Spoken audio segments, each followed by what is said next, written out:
Hey everyone, I am about to head into the operating room to perform a vertical restore. And if you are interested to see how I went from this to this, make sure you stay tuned. It's going to be very, very interesting. Hi everyone, I'm Dr. Karam. I'm a board certified facial plastic surgeon specializing in facial rejuvenation. And for the last 20 years, I've been helping people look as young as they feel. This recent case is a very special one. You may have seen this before and after go viral. That lady does not look even close to 69 or 70. There you go, that's the before. Whoa, Good that's the God. same lady? Bro, that's crazy. The results are so incredible that people actually accuse us of faking it or swapping her out.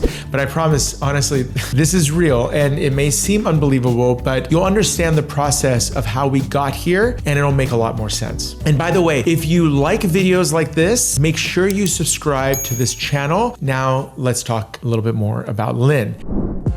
Let's meet our beautiful patient, Lynn. She's 69 years old. When she consulted with me, she had a lot of the normal concerns that people have when they're aging, which is essentially, I don't recognize myself anymore. My face doesn't reflect how I feel. I look tired. I mean, these are fascinating things about how one can look in the mirror or look in a photograph and literally not recognize who that person is. And this is a crazy thing because sometimes when we get patients who come into the operating room and there's their before photos on the large screen TV, half the time they don't even recognize who that person is. And it's them. This is the wild thing about aging is it strips us of our identity. So this is something that people want to restore, but they don't want to give up their identity and they don't want to look like a different person. I always want to bring my patients back to the way they see themselves, which is basically somewhere in the 30s. The goal is a lot of time is to structurally bring a person back to that period of time. So that's why looking at someone's photos from when they were younger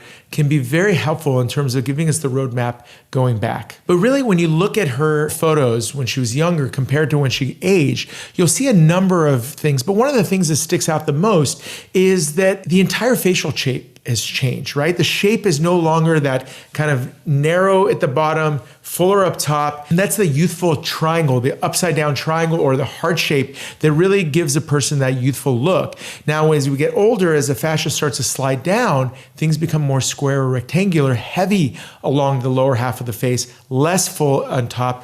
And that's the shape that you can tell immediately. And then when you look a little closer, you can see that the eyelid cheek junction is much shorter when you're young. That gives the eyes that fresh look. You know, puffiness and elongation of that lid cheek junction makes the eyes look tired, downward turn of the corners of the mouth, heaviness along the jaw lines. All of this stuff together gives Lynn the appearance of no longer looking that young, right? So shape is the most important feature of making somebody look older versus younger. The other aspect is volume. Now, if you notice that around Lynn's eyes, uppers and lower eyelids is lost some volume, temples have lost some volume, around the mouth, these pre-jowl regions, the actual lips, all of them have lost some volume. Now, the goal of these cases are always to leave people looking completely natural, like themselves, only younger. What did I recommend for Lynn? I recommended Lynn have a vertical restore, which is going to address the neck, the jawline, the midface, and the lateral brow together because I bring all of it back up in one single unit. To address her eyes, I recommended an upper eyelid blepharoplasty and a lower eyelid blepharoplasty to remove the skin from her upper lids and her skin and fat from her lower lids. And I also recommended to address the volume loss with a fat transfer. I also recommended a lip lift, which is an important part of bringing proportion back to her mouth area. So that's the vertical restore difference. It's in the deep plane, everything moves up together, and it creates that really natural, comprehensive rejuvenation.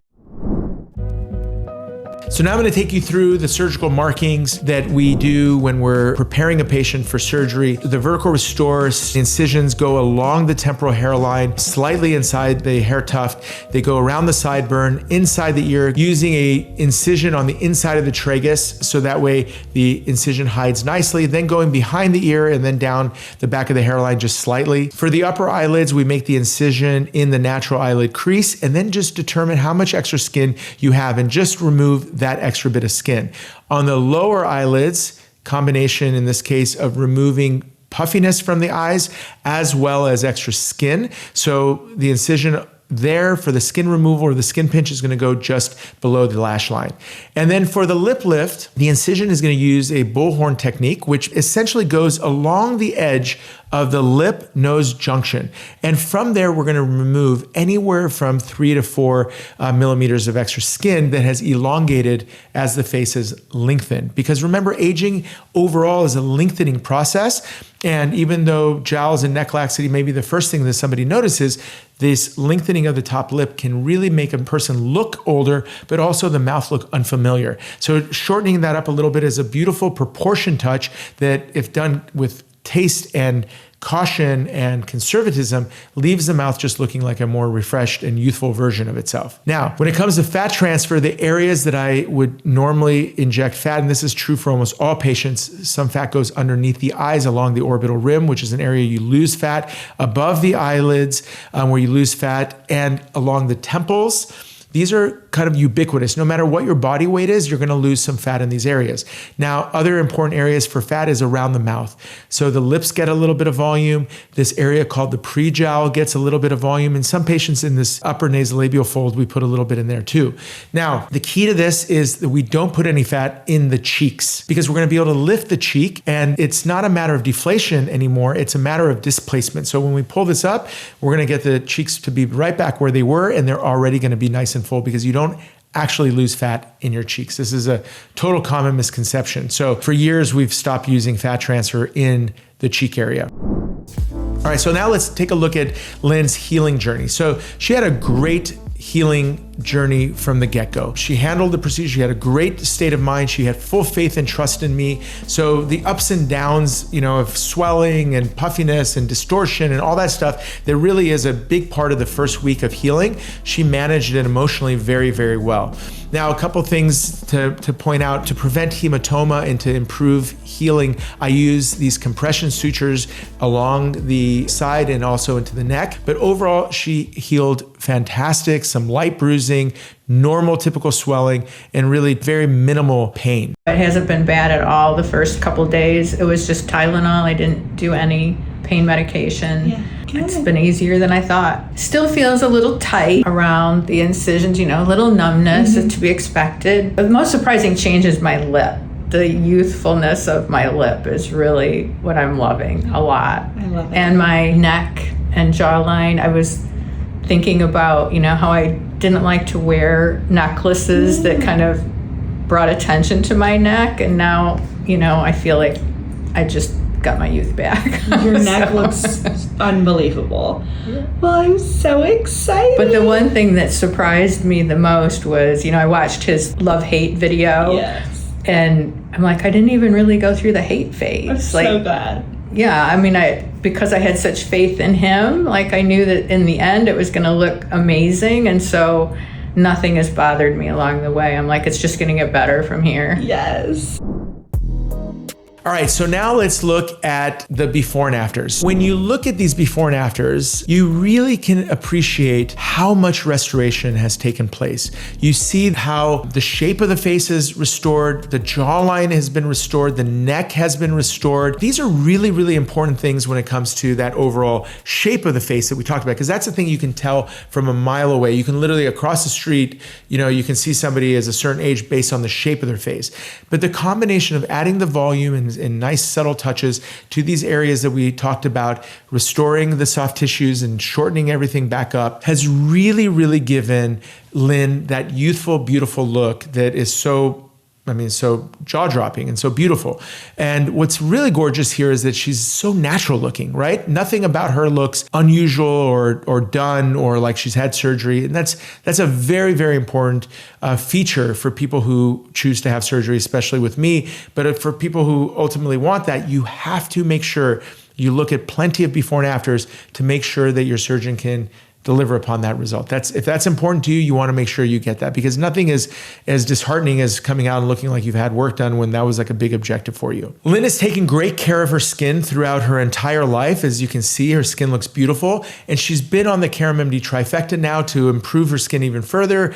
And I think diligent care towards the skin, keeping the results looking beautiful and youthful, is going to be an amazing, amazing thing for her as she continues to enjoy her results and continues to get more youthful from the skin point of view and see this gorgeous facial shape and together, because really skin and shape is what makes a face look young. So now when we look at these side by sides of her young versus her new post-operative photos, you can really see she does look like a younger version of herself, closer to what she used to look like. Now, of course, she's still a little bit swollen, etc. But really in terms of shape and volume, there is a lot of similarities. You can just see the eyes look a lot closer together. The shape of her jawline and neck look effectively the same. And it's truly incredible for me to see these side by sides. It's like looking at two sisters. I love these opportunities to be able to compare younger versus post-operative. I could not be more happy for Lynn. Lynn is incredibly happy as well. We keep in touch, so she gives us updates all the time, and it's been an amazing journey to go through with her, as well as it is to go through with all of my surgical patients. And